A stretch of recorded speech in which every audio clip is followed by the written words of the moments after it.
Chapter 7, Military Empires.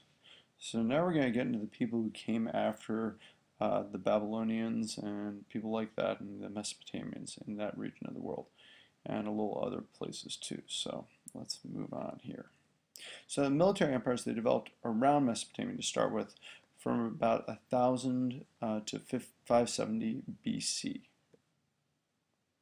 And the first one we want to talk about is the Assyrians. And for about 1,000 years after Hammurabi, the Assyrians became a powerful group, and you can see that just this light green area and dark green area was the original part of the Assyrian Empire, and then the light green areas is it to its biggest extent.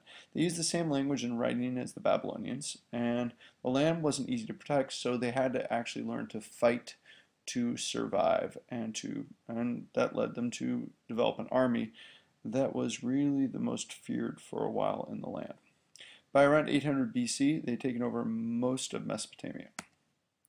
Now, the Syrian army was well organized. They included foot soldiers, chariots, cavalry, and archers. And eventually, they became concerned only with war and not farming. They first used weapons made out of iron that they borrowed from the Hittites, who had first done that in the region. So that was an important innovation, because if you want to go up against bronze and you have iron, you have a big advantage.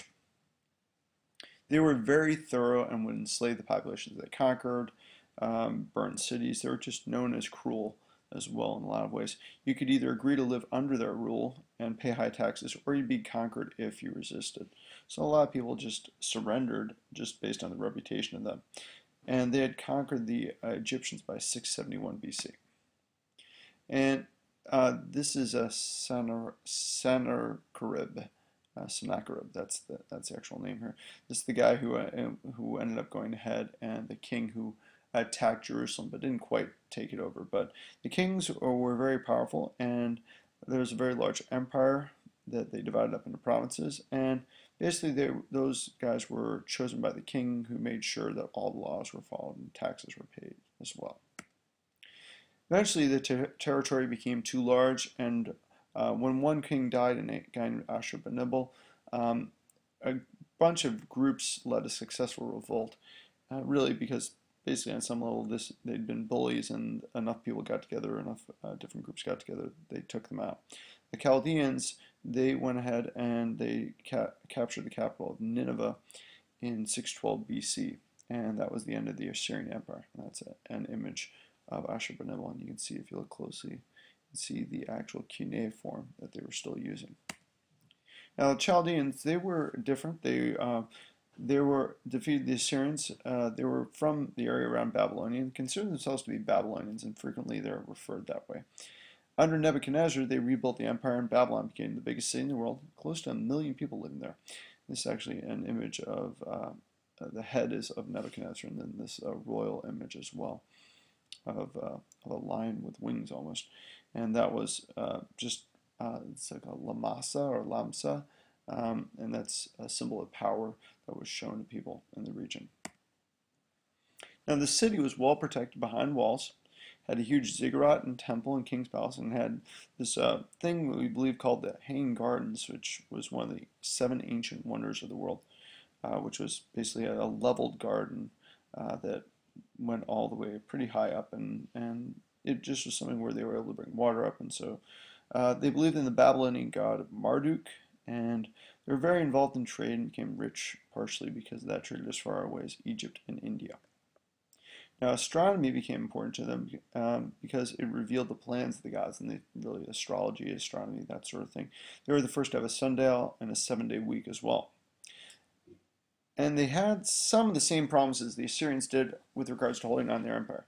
Eventually, it declined over time, and by 593 BC, the Persians had captured Babylon and the Chaldeans, and that area had become part of the Persian Empire. And you can see what this whole area of the Chaldeans or Chaldeans. So who comes in? The Persians. Now they were originally part of the Aryan group, and it was believed that this was where the Aryans were. And if you remember, the Aryans, they were a group that actually came over here to the Indus Valley and displaced the people of Mohenjo-Daro, we think. But the Aryans also came down here, and they had a big impact on history overall of this region. And the Aryans, by around 2000 BC, they moved west and were established in Persia. And mostly for about 1,000 years, they were okay. They lived on some large farms, but around 600 BC, they were conquered by a group called the Medes, and a new king, Cyrus of the Persians, he turned around and he conquered the Medes because he realized, hey, you know what, they're going to conquer us, then we should turn around and try and conquer them instead. And he's known as Cyrus the Great partially because of this. He started to expand overall and developed a well-organized army, including the Immortals. That was the best fighters in the army.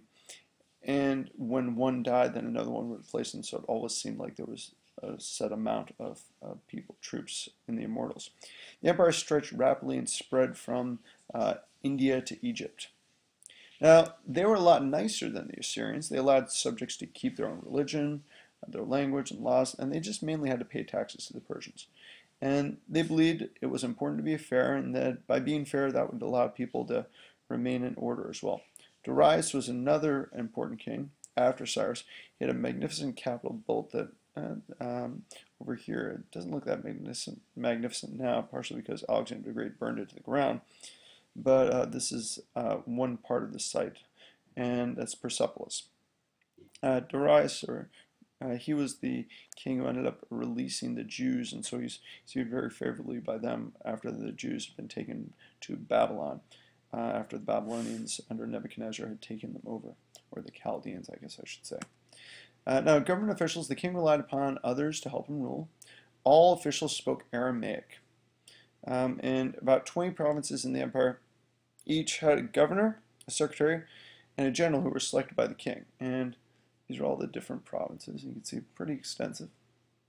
Each helped to collect the taxes and reported directly to the king, and this was a way of making sure that everyone was kind of checked up on, because it was unlikely all three would be in on the same underhanded trick against the emperor.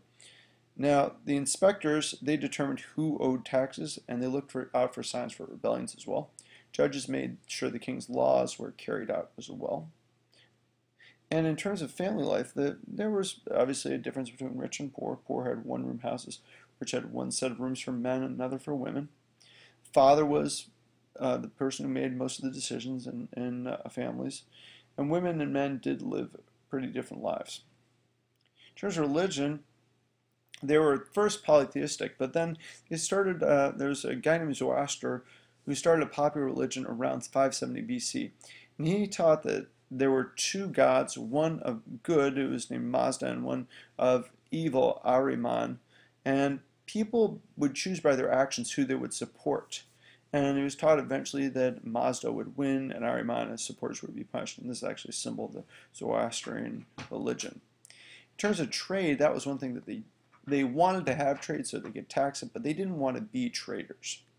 They wanted other people to be traders because they thought that people naturally cheat each other when they trade, so they didn't want to do that. But they did have roads built. This is actually an image. There's a royal road here, and there's roads all over the place, and this is kind of where they traded. They traded all over, including China, and they improved the roads and made trade easier. And they started using coins, which is a huge innovation. The first coins were made out of gold and made people more likely to trade than to barter before. And we talked about that in class, about how that really is a huge innovation. And that's the story of the military empires.